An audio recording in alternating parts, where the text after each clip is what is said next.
پچھلا پیر تھا۔ شہر کی فضا پرسکون تھی، لیکن مسجد کے مینار پر جیسے ایک عجیب سی جنبش پیدا ہوئی۔ اچانک مؤذن کی آواز فضا میں گونجی، مگر اس آواز میں ایک ایسی لرزش تھی جس نے سحر خیزی کے شور کو چیر کر رکھ دیا۔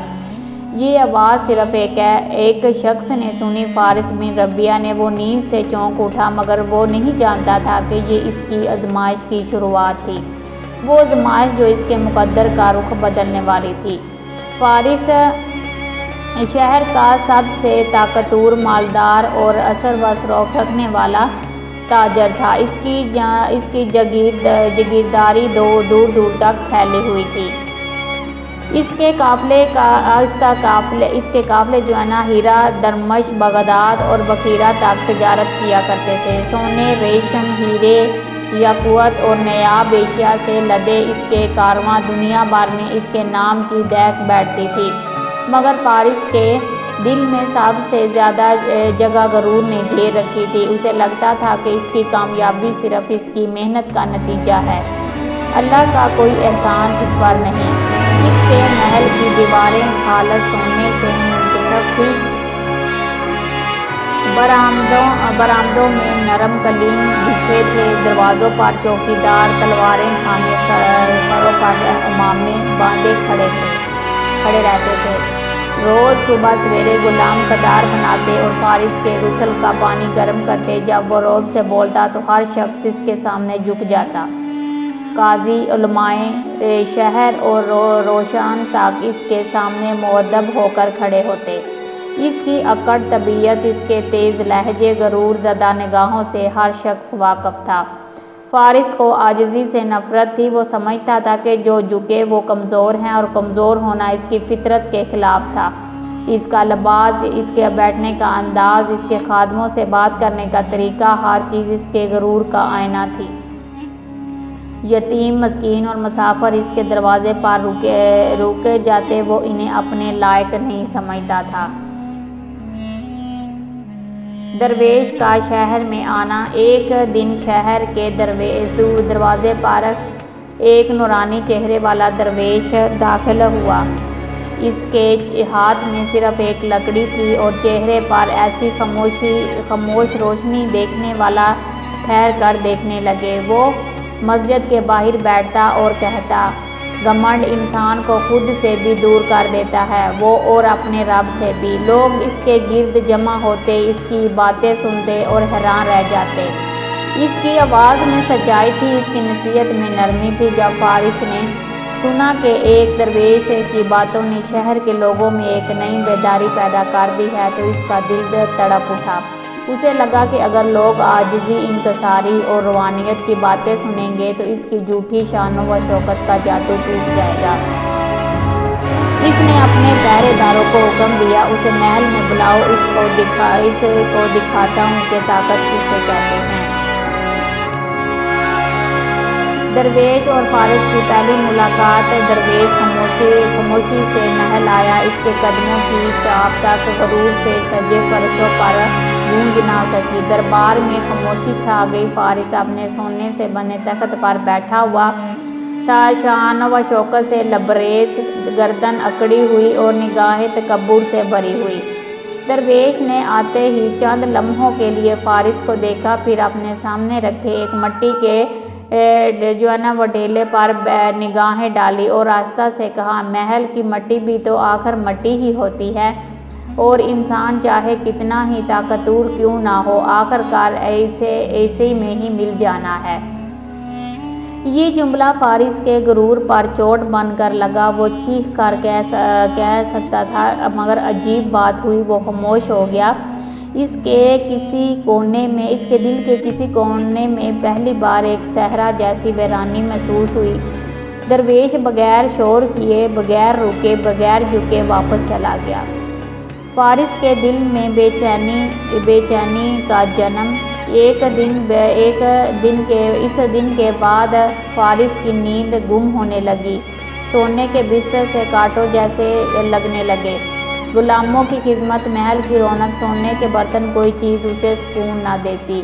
کھانے میں لذت نہ رہی، باتوں میں شیریں نہ رہی۔ ایک رات اس نے ایک خواب دیکھا، وہ خود کو ایک وسیع صحرا میں کھڑا دیکھتا ہے۔ اس کے ارد گرد اس کے قافلے، سونا، غلام، ہیرے، زیورات، محل کی دیواروں کے ٹکڑے سب بکھرے پڑے ہیں، مگر وہ خود پیاس سے نڈال ہے۔ اس کی زبان سوکھ گئی ہے، ہاتھ کانپ رہے ہیں۔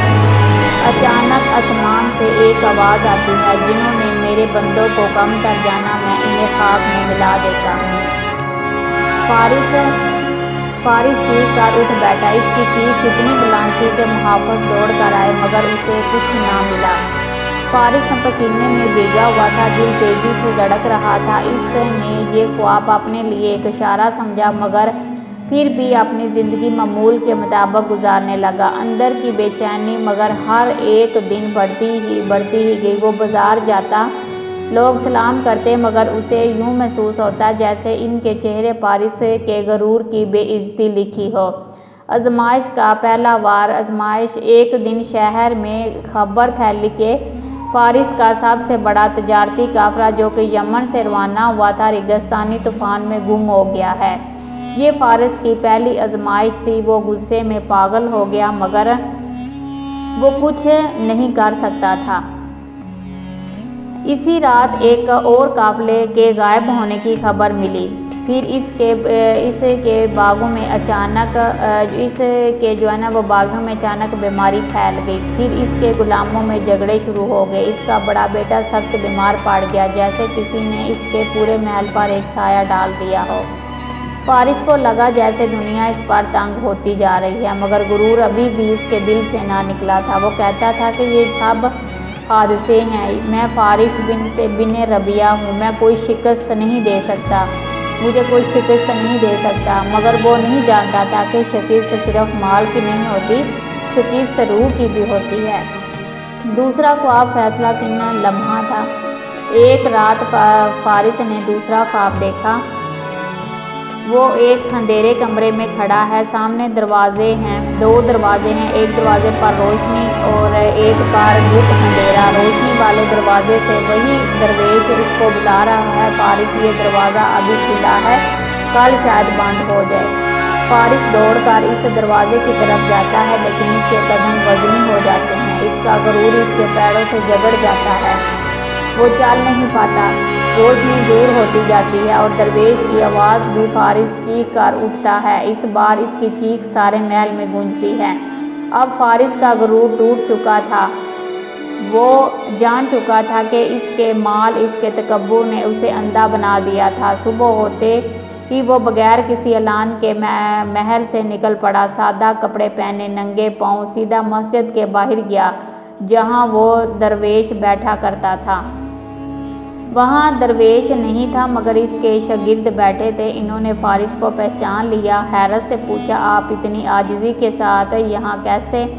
فارس کی آنکھیں نم ہو گئی۔ میں اپنے رب سے دور ہو گیا تھا، اپنی ذات کو بڑا سمجھتا رہا، اور اس نے مجھے دکھایا کہ اصل طاقت کس کی ہے۔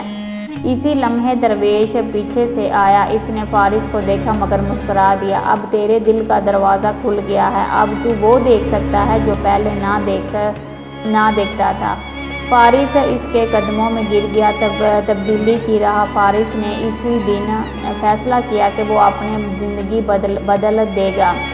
اس نے اپنے قافلوں کا نصف حصہ یتیموں مسکینوں کے نام کر دیا، دروازے سے پہرے ہٹا دیے، اپنے محلات کے دروازے کھول دیے۔ وہ اب روز مسجد جاتا، وہ مسجد جاتا اور اس کے روزانہ مسجد مزدوروں کے ساتھ بیٹھتا، ان کے ہاتھ دھلاتا، ان کے ساتھ کھانا کھاتا۔ لوگ حیران تھے کہ ایک غرور میں ڈوبا ہوا شخص اب عاجزی میں ڈوبا ہوا ہے۔ آخری وہ ملاقات کیا، اس کا معاملات کیا ہیں؟ ایک دن درویش نے فارس سے کہا، فارس، آزمائش نے تجھے توڑا نہیں، تجھے بنا دیا۔ اب تو وہ ہے جو اللہ کے قریب ہے، یہی اصل دولت ہے۔ فارس نے سر جھکایا، اس کی آنکھوں سے آنسو بہہ نکلے۔ وقت گزرتا گیا، مگر فارس کا نام اب غرور کے ساتھ نہیں، عاجزی کے ساتھ یاد کیا جانے لگا۔ ایک بڑے تاجر کی بجائے وہ ایک بڑے انسان کے طور پر پہچانا جاتا تھا۔ تو بزرگ بھی اسے جو ہے نا وہ تبلیغ کرنے لگا، اور اسی طریقے سے جو یہ اتنا غرور اور گھمنڈی شخص جو ہے وہ ایک اچھا انسان بن گیا۔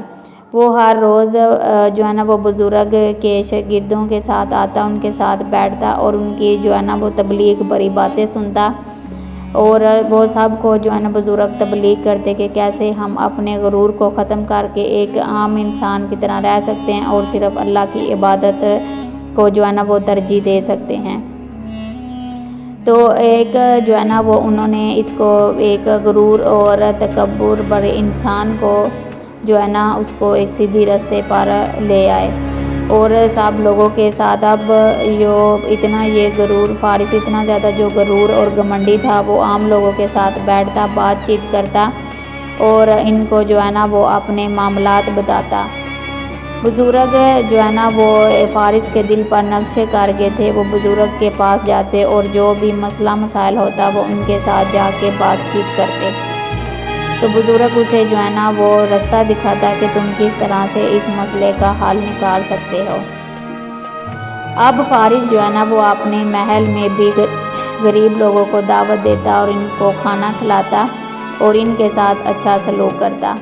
پہلے جو شخص اتنا زیادہ غرور گھمنڈی تھا، اب وہ عام لوگوں کے ساتھ بھی جو ہے نا وہ رہنے اٹھنے بیٹھنے لگا، اور وہ جو ہے وہ ہر وقت سجدے میں گرا رہتا، اور جب بارش ہوتی اور وہ بہت ہی زیادہ سب لوگوں کے ساتھ مل کر خوش ہوتا، اور وہ سب ایک ساتھ مل کر بہت ہی جو ہے نا وہ خوشی مناتے، کیونکہ یہ علاقہ بہت ہی زیادہ خشکی والا تھا، ریگستان کی طرح تھا، اور جب بارش ہوتی تو سب لوگ جو ہے نا وہ بہت ہی زیادہ خوش ہوتے، تو فارس بھی ان کے ساتھ جو ہے نا وہ مل کر ان کی خوشی میں شریک ہوتا۔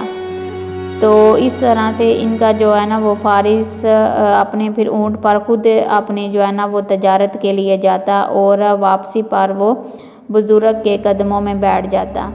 ایک دن جب وہ قافلے میں جا رہا تھا تو راستے میں کچھ چوروں نے اس کو جو ہے نا وہ اس کا مال سارا لوٹ لیا، اور اس کو جو راستے میں ایک جو ہے نا وہ خط ملا، اس نے لا کے وہ بزرگ کے سامنے پیش کر دیا، اور اس کے اندر جو لکھا تھا وہ بزرگ نے اس کو پڑھ کر سنایا، اور اس طریقے سے اس نے اسے بتایا کہ تمہارا اب غرور اور تکبر ختم ہو چکا ہے، کیوں نہ کہ تم نے اپنے رب سے معافی مانگ لی ہے۔